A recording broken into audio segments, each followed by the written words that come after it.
గత 10 ఏళ్లుగా రేషన్ కార్డుల కోసం, ఇందిరమ్మ ఇండ్ల కోసం, డబుల్ బెడ్రూమ్ల కోసం ఎంతో అవస్థలు పడ్డారు.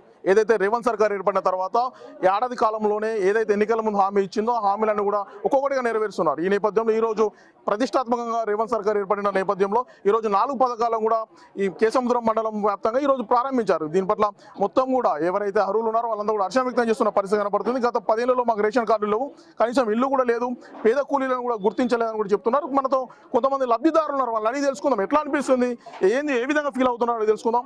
అమ్మ నమస్తే, మీరు ఏ పథకానికి ఎలిజిబుల్ అయ్యారు? మీ పేరు ఏం పేరు? నా పేరు నిర్మల. ఆత్మ భరోసా పథకం నేను పొందినాను. ఎన్ని సంవత్సరాల నుండి ఎటువంటి నేను పొందలేదు. ఎందుకంటే ఈ ప్రభుత్వం నన్ను గుర్తించి ఆత్మ భరోసా పథకం కింద నాకు సంవత్సరానికి 12,000 అందిస్తుంది. అందుకు రేవంత్ రెడ్డి సార్కి ధన్యవాదాలు అందజేస్తున్నాను. అమ్మ మీరు చెప్పండి, మీరు ఏ స్కీమ్ కింద ఎలిజిబుల్ అయ్యారు, మీరు ఎట్లా ఫీల్ అవుతున్నారు? ఇల్లు కోసం ఇన్ని రోజులు ఇల్లు లేదు, చాలా తిప్పలు పడ్డాం. కాకపోతే కాంగ్రెస్ ప్రభుత్వం రావడం వల్ల మాకు ఇల్లు రావడం చాలా సంతోషంగా ఉంది. ఈ ప్రభుత్వం మాకు మంచి పథకాన్ని అందించిందని చాలా సంతోషంగా ఉంది.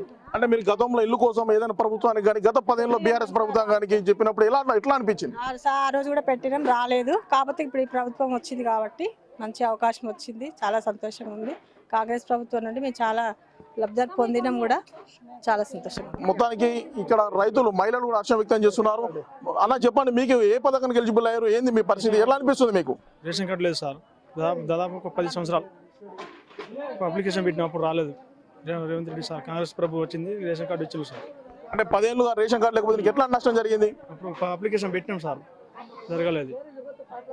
ఇప్పుడు ఎట్లా అనిపిస్తుంది మరి? ఇప్పుడు కాంగ్రెస్ ప్రభుత్వం వచ్చినాక నీకు రేషన్ కార్డు ఇచ్చి ఎట్లా అనిపిస్తుంది? మంచిగా అనిపిస్తుంది, మాకు రేషన్ కార్డు వచ్చింది, సంతోషం అనిపిస్తుంది. మొత్తానికైతే ఇక్కడ 4 పథకాలు ఏదైతే కాంగ్రెస్ ప్రభుత్వం ఏర్పడిన తర్వాత 4 పథకాలను ఈ రోజు ప్రారంభించింది. దీని పట్ల కూడా గ్రామస్తులు, అర్హులు కూడా హర్షం వ్యక్తం చేస్తున్న పరిస్థితి కనపడుతుంది. ఇక్కడ ఇప్పుడు ప్రజాప్రతినిధులు, ఎస్పీలు, అధికారులందరూ కూడా గ్రామాల్లో జరిగి అర్హులను గుర్తించి ఈ నిరంతర ప్రక్రియ ఎవరు కూడా ఆందోళన చెందవద్దు, ఏ పథకం అర్హులు ఉన్నారో వాళ్ళందరూ కూడా నిరంతరం అందిస్తామని కూడా చెప్తున్న పరిస్థితి కనపడుతుంది. వీడియో జర్నలిస్ట్ వీరేందర్తో యశ్వంత్, బిగ్ టీవీ, కేసముద్రం.